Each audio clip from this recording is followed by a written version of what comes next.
Camera gear doesn't matter, right? Well, it does. And yes, the $5,000 camera that you get is going to be better than the $1,000 camera. But does that mean that these cameras suck?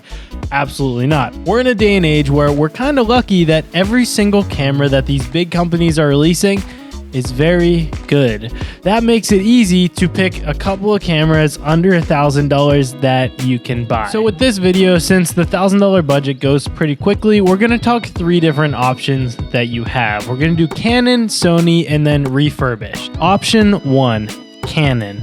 The Canon R10 seems to be one of the best options whenever you get into this price point. And luckily they have a bundle going on, so it's the Canon R10 with the 18 to 45 millimeter lens. This is a great starting point, and the fact that you can get a camera that's going to shoot 4K 60 frames per second for under $1,000 and also get a lens in that package is absolutely insane. That was impossible a couple of years ago.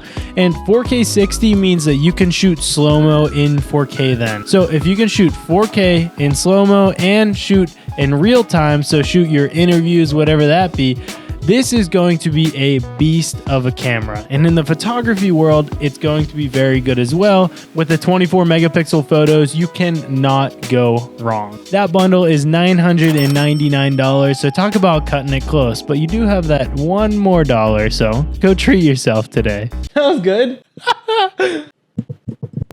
So now we're moving on to Sony. And if you know me, I'm a Canon guy, but when it comes to these lower level cameras, I think Sony actually might take the cake. Is that the saying? Yeah. So right here, we have a pretty big bundle that can really get you started on your photography or filmmaking journey. The main things in this bundle are the Sony a6400 with the 16 to 50 millimeter lens. The other things that are included in this bundle are a memory card, a tripod, and a camera bag. All that coming in at $979. With that being said, at $979, you have a little bit more to play with. The Sony a6400 is a great video camera. It shoots 4K video, and then it also shoots 1080 100 frames per second. I think it might do 120 frames per second, but I'm not sure. Reading about it, I saw 100, so that is for a definite. But the fact that you can shoot that slow-mo in this affordable of a camera is huge. And the other great part about this camera is that it has the Sony E-mount. So the Sony E-mount is what all of the big powerhouse Sony cameras that you know of have. This is what the FX3 uses, the A1, all of those different higher level cameras have the same mount. So if you decide to upgrade lenses and stick to this body in the future, you know that those lenses will be compatible with those higher level Sony cameras. So instead of selling the whole house whenever you decide to upgrade bodies, you can just upgrade the body and use your old glass, which is a definite perk. And now that we have $21 remaining in our $1,000 budget, one of the things that you might not need is a memory card reader. If you have the new MacBook Pro, you have a memory card reader in the side of your laptop. And also if you have an older MacBook, they have them, but there was those couple years in between where they were very pro dongle in the Apple world. And so you're gonna go ahead, you're gonna buy a dongle for somewhere in that $20 range.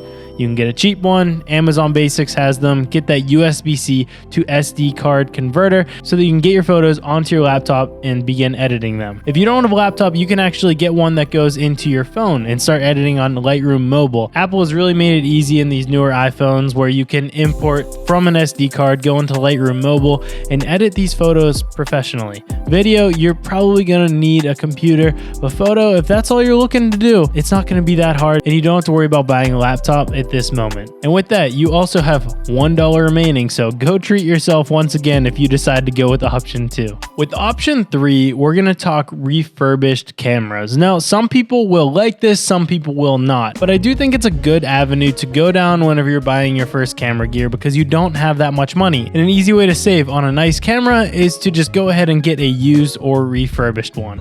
These refurbished products are directly from Canon, so you don't really have to worry there because in my opinion, if it's coming from the manufacturer, it's pretty trustworthy. I actually bought my 16 to 35 a couple of years ago and I'm still using it to this day, and I bought it from the Canon Refurbished website. They do work and they are really nice lenses that you would never be able to tell that it's used. But let's reset this budget back to $1,000, and the first thing that we're gonna buy is the refurbished Canon RP. This Canon RP is a full frame camera, which is going to be really nice because when you have a full frame camera, the focal length on your lens is the same that you'll actually get. That's not the same with the previous two options because they are crop censored. You have to multiply whatever's on the lens by 1.6 and that's what you're actually going to get. Now that Canon RP is $699. That leaves us with just over $300 remaining in our budget. So we need a lens. We can't just use that camera body. We need to go ahead and buy that 24-105 kit lens.